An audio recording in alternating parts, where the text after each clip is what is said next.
All right, so we're diving right into a truly incredible story today. We're heading to Busan, South Korea, to explore a place called Amidong-bisok Village, a village built on a foundation you'd never, ever expect. So let me just ask you this straight up. What if your home was built on tombstones? I mean, what if the very steps leading to your front door, or the foundation holding up your walls, were literally grave markers? For the people of this village, that isn't some weird thought experiment, it's their actual history. And, this is the story that really put the village on the map. There's this local legend that when refugees used the old Japanese tombstones as washboards for their laundry, they could sometimes hear a faint whisper coming from the stone itself, saying itai in Japanese, which means it hurts.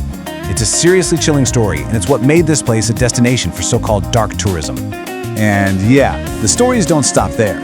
People have talked for years about seeing a woman in a traditional Japanese yukata just wandering through the narrow alleyways, or hearing that faint clack, clack, clack of wooden gita clogs in the dead of night. Even construction crews working in the area have reported seeing things they just can't explain. These stories definitely built a reputation, but they are nowhere near the whole story. So, while the ghost stories are famous, they're really just the surface. Let's peel back that spooky layer and find the real, deeply human story that's hiding underneath. And this is the absolute key to understanding this place. This isn't really a tale about ghosts. When you get right down to it, it's a powerful story about human resilience, about what people will do when they're desperate, and about the incredible will to survive against absolutely impossible odds. To really get this, we have to go back in time. We have to start with the land's first official occupants, the dead. So in the early 20th century, during Japan's colonial rule over Korea, this entire hillside was turned into a cemetery for Japanese settlers in Busan. But it wasn't just a place to bury people. You have to understand, it was a statement. It was like planting a flag.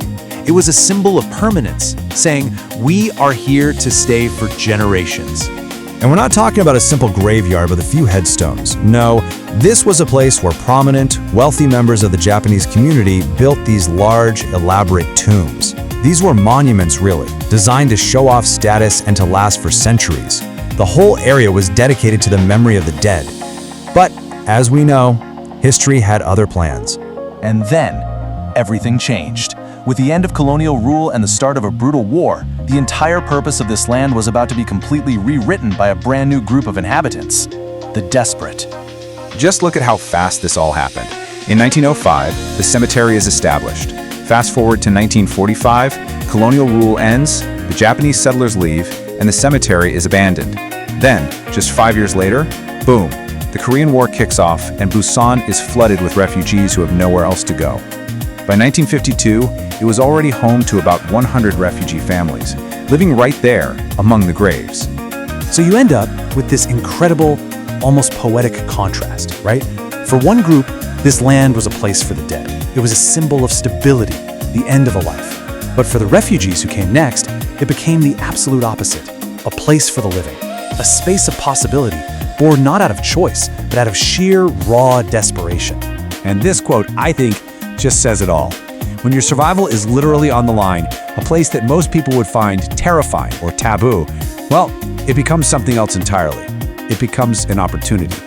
For them, it wasn't a spooky graveyard to be avoided. It was a foundation to build a future on. So how on earth do you build a home here? This is where the story shifts from just being about circumstance to being about incredible creativity and human ingenuity. This is how you literally build a community from the rubble of the past. Wow. I mean, just look at this photo from 1953.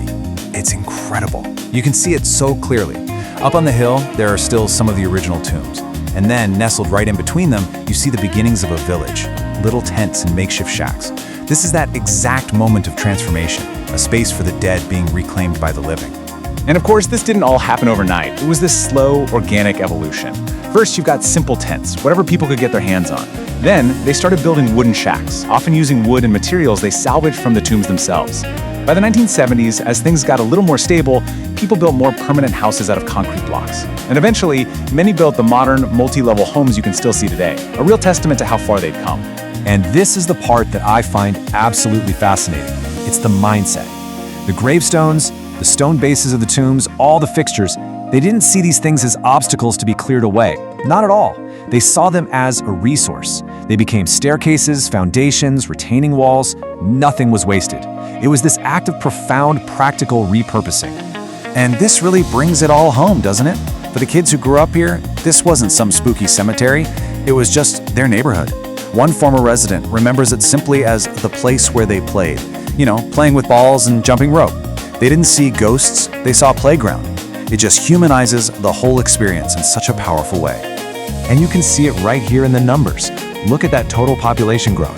Between 1955 and 1970, the community absolutely exploded, going from about 18,000 to over 27,000 people. This wasn't just a few scattered shacks. This was the birth of a dense, thriving, and unbelievably resilient community, all built on this most unusual of foundations. So what's the takeaway from all of this? What is the real legacy of this place? Well, if you go there today, you won't find a community that's defined by its sad history. What you'll find is a story of incredible strength, of pride, and of resilience. You know, every single home they built, every wall they put up, it was more than just construction.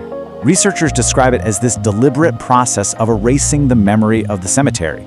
It was an act of human will, of actively transforming a space of death into a space for life. It was about overcoming the environment they'd been handed.